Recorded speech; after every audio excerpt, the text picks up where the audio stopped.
Good morning friends. ધોરણ 9માં આપણે વર્તુળ શીખ્યા, બહુ બધું જાણ્યું વર્તુળ વિશે। ધોરણ 10માં આપણે 10.1ની અંદર વર્તુળ અને રેખા જ્યારે એક જ સમતલ પર આપ્યું હોય તો કઈ કઈ પરિસ્થિતિ ઊભી થાય એ આપણે શીખ્યા। હવે આજે આપણે 10.2 એટલે કે વર્તુળ ચેપ્ટરનું જે બીજો પાર્ટ છે એ 10મા ધોરણનું, એમાં આપણે શું શીખવાનું છે? તો બેટા એમાં આપણે શીખવાનું છે કે સમતલના કોઈ બિંદુમાંથી વર્તુળના સ્પર્શકની સંખ્યા, બરાબર છે? અથવા બીજી રીતે કહીએ તો સમતલ પર જ્યારે એક બિંદુ અને એક વર્તુળ આપ્યું હોય તો સ્પર્શકની કઈ કઈ પરિસ્થિતિઓ ઊભી થઈ શકે એ આપણે શીખવાનું છે। તો પહેલાં તમે એ વિચારો કે સમતલમાં એક વર્તુળ અને એક બિંદુ ક્યાં ક્યાં હોઈ શકે? તો 9મા ધોરણમાં આપણે એક વસ્તુ શીખી ગયા કે વર્તુળ જે છે એ સમતલને 3 ભાગમાં વહેંચે, એટલે કે સમતલના બિંદુઓને 3 ભાગમાં વહેંચી દે। પહેલાં એવા બિંદુઓ કે જે વર્તુળની બહારના ભાગમાં આવેલા હોય, બીજા એવા બિંદુઓ કે જે વર્તુળની અંદરના ભાગમાં આવેલા હોય, અને ત્રીજા એવા બિંદુ કે જે વર્તુળ પર આવેલા હોય। એટલે વર્તુળે સમતલના બિંદુઓને 3 ભાગમાં વહેંચી દીધા। તો જ્યારે હું તમને એવો પ્રશ્ન પૂછું કે એક બિંદુ અને એક વર્તુળ જ્યારે સમતલ પર હોય તો એ બિંદુ કઈ કઈ જગ્યાએ હોઈ શકે, શક્યતાઓ કઈ કઈ? તો બેટા 3 જ શક્યતા હોઈ શકે। કાં તો એ બિંદુ વર્તુળની અંદર હશે, યસ સર, જો અહીંયા આ બિંદુ છે, બરાબર છે, માની લઈએ કે આ એક વર્તુળ છે, ઓ કેન્દ્રવાળું વર્તુળ, બરાબર છે, અને આ પી બિંદુ છે એ વર્તુળની અંદર છે, તમે જોઈ શકો છો, બરાબર? ઓકે, આ પણ ઓ કેન્દ્રવાળું વર્તુળ છે માની લઈએ, બરાબર છે, અને અહીંયા એક બિંદુ છે પણ જુઓ એ વર્તુળની ઉપર છે, બરાબર, માની લઈએ અને આપણે એ નામ આપી દઈએ, બરાબર? અને ત્રીજું છે એક વર્તુળ છે ઓ કેન્દ્રવાળું વર્તુળ, અને એમાં એક બિંદુ છે, એની સાથે એક બિંદુ છે જે વર્તુળની બહાર છે, માની લો કે એને શું નામ આપી દઈએ? બી નામ આપી દઈએ। તો તમે જરા વિચારો કે શું આના સિવાયની કોઈ શક્યતા હોઈ શકે? હોય જ ના શકે। વર્તુળ જ સમતલને 3 ભાગમાં વહેંચે છે તો એ બિંદુ 3 જ જગ્યાએ હોઈ શકે, કાં તો વર્તુળની અંદર હોઈ શકે, કાં તો વર્તુળ પર હોઈ શકે, અને કાં તો વર્તુળની બહાર હોઈ શકે। હવે આ ત્રણેય સિચ્યુએશનમાં સ્પર્શકો કેટલા મળશે અને મળશે કે નહીં મળે એ આપણે સમજવાનું છે કે ભાઈ બિંદુ વર્તુળની અંદર હોય તો સ્પર્શકોની સંખ્યા કેટલી મળે, બિંદુ વર્તુળ પર હોય તો સ્પર્શકની સંખ્યા કેટલી મળે, અને બિંદુ વર્તુળની બહાર હોય તો સ્પર્શકની સંખ્યા કેટલી મળે એ આપણે શીખવાનું છે। તો ચલો 1 by 1 સ્ટાર્ટ કરીએ। પહેલી સિચ્યુએશન, વર્તુળના અંદરના ભાગમાં રહેલ બિંદુમાંથી વર્તુળને એક પણ સ્પર્શક ન મળે। આ મેં વાંચી લીધું, તમે લોકોએ સાંભળી લીધું, આકૃતિ જોઈ લીધી, વાર્તા પૂરી થઈ ગઈ। નહીં ચાલે આ રીતે બેટા, તમે જાતે ટ્રાય કરો, ચોપડાની અંદર એક વર્તુળ દોરો, વર્તુળની અંદરના ભાગમાં અલગ અલગ જગ્યાએ બિંદુ મૂકો અને ચેક કરો કે શું આમાંથી કોઈ રેખા દોરવાથી એ વર્તુળનો સ્પર્શક બને છે? તમે જુઓ અહીંયા, બરાબર છે, કે મેં એક ઓ કેન્દ્રવાળું વર્તુળ લીધું છે, બરાબર છે, અને એક બિંદુ પી જે વર્તુળના અંદરના ભાગમાં છે, આપણી પહેલી સિચ્યુએશન। હવે જો હું આમાંથી કોઈ પણ આ બિંદુમાંથી પસાર થતી કોઈ પણ રેખા બનાવીશ, એ રેખા આ વર્તુળનો સ્પર્શક ક્યારેય નહીં બને, કેમ કે સ્પર્શક વર્તુળને માત્ર ને માત્ર એક બિંદુમાં સ્પર્શે છે, છેદે છે અથવા સ્પર્શે છે।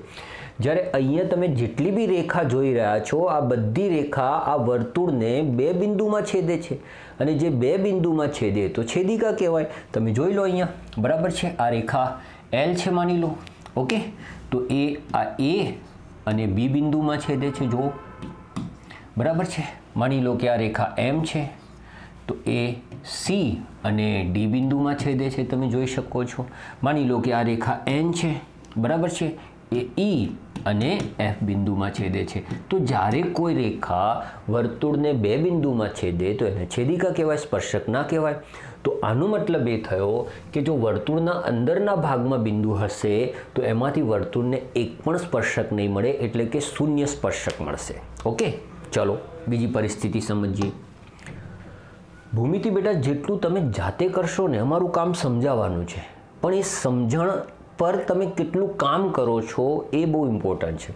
ओके, हवे आ जो वर्तुळ परना बिंदुए एटले आपणी जे बीजी परिस्थिति छे कि भाई वर्तुळ पर बिंदु होय तो वर्तुळ परना बिंदुए वर्तुळने एक अने मात्र एक ज स्पर्शक मळे। हवे आ परिस्थिति तो तमे दौरशो ने तो ज तमने अंदाज आवशे कि भाई एक बिंदु होय एमांथी एक रेखा पसार करीए। साहेब एक बिंदुमांथी तो असंख्य रेखाओं पसार थई शके, 100%। तमे अहींया असंख्य रेखाओं पसार करो, पण ए असंख्य रेखाओमांथी एक ज रेखा एवी हशे जे वर्तुळनो स्पर्शक बनशे, केम के बाकीनी बधी रेखा वर्तुळनी छेदिका बनशे। मानी लो कि आमांथी हूँ एक बीजी रेखा पसार कर दऊं। जो आ तमारी सामे मैं बीजी रेखा पसार करी, तमे जो। चलो भाई तमारी डिमांड पर एक त्रीजी रेखा भी पसार करी दो। लो आमे त्रीजी रेखा पसार करी दीधी, तमे जोई लो, बराबर छे। हवे आवी ढगलो रेखाओ तमे पसार करी शको छो, ढगलो रेखाओ पसार करी शको छो, असंख्य रेखाओ पसार करी शको छो, पण ए असंख्य रेखाओमांथी बेटा स्पर्शक एक ज हशे। केम के स्पर्शक एने ज कहेवाय जे मात्र वर्तुळने एक ज बिंदुमां छेदे। ज्यारे तमे जोई शको छो आ रेखा वर्तुळने जो बे बिंदुमां छेदे छे, आ जे रेखा बनावी ए पण वर्तुळने बे बिंदुमां छेदे छे, तो छेदिका बनी गई। ओके, सो शुं खबर पड़ी बीजी परिस्थिति कि भाई वर्तुळ परना बिंदुए वर्तुळने एक अने मात्र एक ज स्पर्शक मळे। ओके, आ याद राखीशुं। आगळ वधीशुं। त्रीजुं अने बहु ज इम्पोर्टન્ટ, वर्तुळ परना बहारना भागमां आवेल बिंदुमांथी वर्तुळने केटला स्पर्शको मळे। तो तमे जो आ वर्तुळनी बहारना भागमां एक बिंदु आव्युं छे पी, बराबर छे। आ पी बिंदु आव्युं छे। ओके, ओ केंद्रवाळा वर्तुळनी बहारना भागमां क्यांय पण तमे पी अहींया लखी शको, अहींया लखी शको, अहींया लखी शको, क्यांय पण लखी दो। हवे ज्यारे एमां ए पी बिंदुमांथी पसार थती रेखाओ तमे ज्यारे दौरशो तो ए रेखाओमांथी बे ज रेखा एवी हशे जे आ वर्तुळनो स्पर्शक बनशे। बाकीनी बधी रेखा कां तो छेदिका हशे अने कां तो छेदिका नहीं होय, पण स्पर्शक तो नहीं ज होय, बराबर छे। बे ज रेखाओ एवी हशे जे आ वर्तुळनो स्पर्शक बनशे। ओके, तो आना उपरथी तमे शुं समज्या? वर्तुळना बहारना भागमां आवेल बिंदुमांथी वर्तुळने बे स्पर्शको मळे, बराबर छे। एटले जो बिंदु बहार आवेलुं छे तो वर्तुळने केटला स्पर्शक मळशे? बे स्पर्शक मळशे। ओके, तो बेटा आपणे शुं शीख्या जरा आपणे एनुं रिविजन करी लईए। जो वर्तुळनी अंदर बिंदु आवेलुं हशे तो स्पर्शकोनी संख्या केटली हशे? सर 0 हशे, एटले के एक पण स्पर्शक ना मळे। जो बिंदु वर्तुळ पर आवेलुं हशे तो स्पर्शकोनी संख्या केटली हशे? सर 1 अने मात्र 1। सर आ लखવું जरूरी छे? 1 अने मात्र 1? हाँ, भार आपवो जरूरी छे, बराबर छे। ओके, अने वर्तुळनी बहारना भागमां ज्यारे बिंदु आवेलुं हशे तो वर्तुळने केटला स्पर्शक मळशे? 2 स्पर्शक मळशे। आटલું આપણે સમજ્યા। ઓકે, બહુ જ ઇમ્પોર્ટન્ટ વસ્તુ હતી બેટા, બરાબર છે। જાતે દોરો, સમજો, પોતાને આઈડિયા આવશે, બરાબર છે, કે આવું કેમ થઈ રહ્યું છે, કેમ અહીંયા 2 જ સ્પર્શક મળે છે, કેમ અહીંયા એક જ સ્પર્શક મળે છે, દોરશો એટલે અંદાજ આવશે। ઓકે ઓકે સર, આટલે સુધી તો ખબર પડી ગઈ। ઓકે, આગળ વધીએ છીએ। હા, સ્પર્શકની લંબાઈ। હવે સ્પર્શક તો સમજી ગયા કે સર સ્પર્શક એ વર્તુળને એક બિંદુમાં સ્પર્શ કરે છે, બરાબર છે, અને સ્પર્શક કહે છે આપણે, બરાબર। હવે એની લંબાઈ શોધવી હોય તો કેવી રીતે શોધાય? તો યાદ રાખો, લંબાઈ ગણીશું કોને?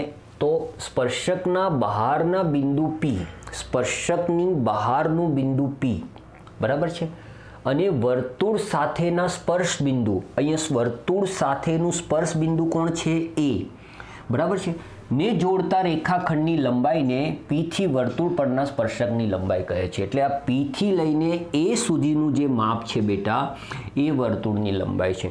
હવે અહીંયા કેટલાક વિદ્યાર્થીઓને થોડુંક એવું કન્ફ્યુઝન હોય છે, જેમ કે હવે મેં આ સ્પર્શક, આ પી બી એક સ્પર્શક છે, તમે જુઓ અહીંયા પી એ પણ એક સ્પર્શક છે અને એ રેખા છે એક, હે ને?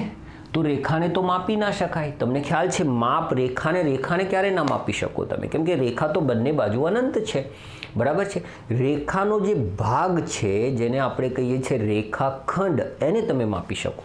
તો તમે અહીંયા જ્યારે સ્પર્શક માપવું હોય તો આ રેખાની લંબાઈ નહીં માપવાની, પણ આ બિંદુ P થી આ સ્પર્શ બિંદુ A સુધીનું માપ તમારે માપવાનું છે. એવી જ રીતે અહીંયા બિંદુ P થી સ્પર્શ બિંદુ B સુધીનું માપ તમારે માપવાનું છે ને. રેખાને તો આપણે આમ પણ માપી ના શકીએ, રેખાની કોઈ લંબાઈ જ ના હોય, તમને ખબર છે, બરાબર છે. રેખા બંને બાજુ અનંત છે, એટલે તો આપણે બંને બાજુ જો તીર કરેલા છે, ઓકે, એ સૂચવે જ છે કે બંને બાજુ અનંત છે.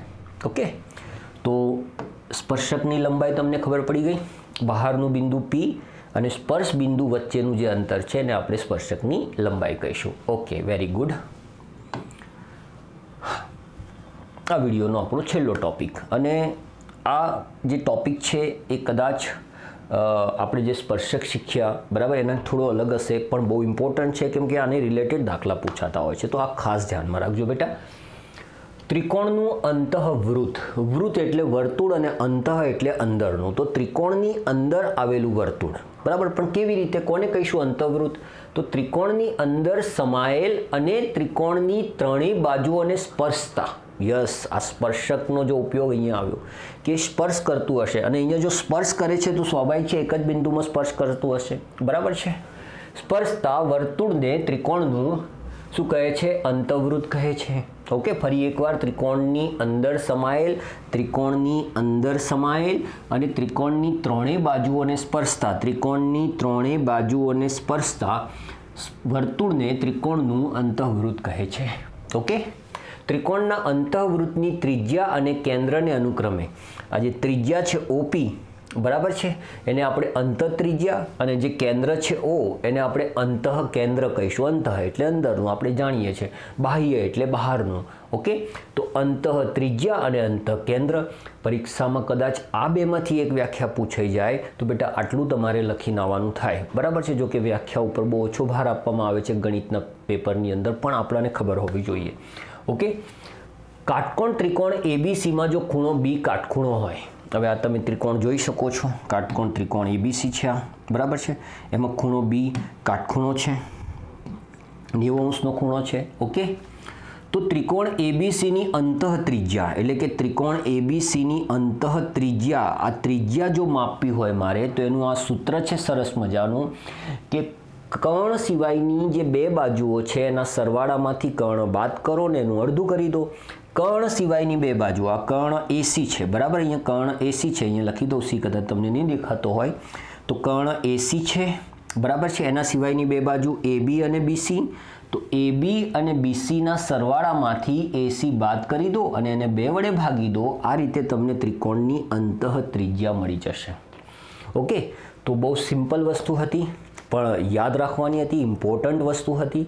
તો ક્લિયર થઈ ગયું હશે તમને લોકોને. આજે મેં સ્પર્શક વિશે, વર્તુળ અને બિંદુ વચ્ચેનો સંબંધ શીખવાડ્યો, અને બિંદુ જેમ જેમ પોતાનું સ્થાન બદલશે એમ સ્પર્શકોની સંખ્યા પણ બદલાતી જશે, એ આપણે શીખ્યા. અને આ ત્રિકોણનું અંતઃવૃત્ત આપણે શીખ્યા. ઓકે, તો મળીશું હવે નવા વિડીયો સાથે, અને કંઈક નવું લઈને જ આવીશું તમારા માટે, હે ને.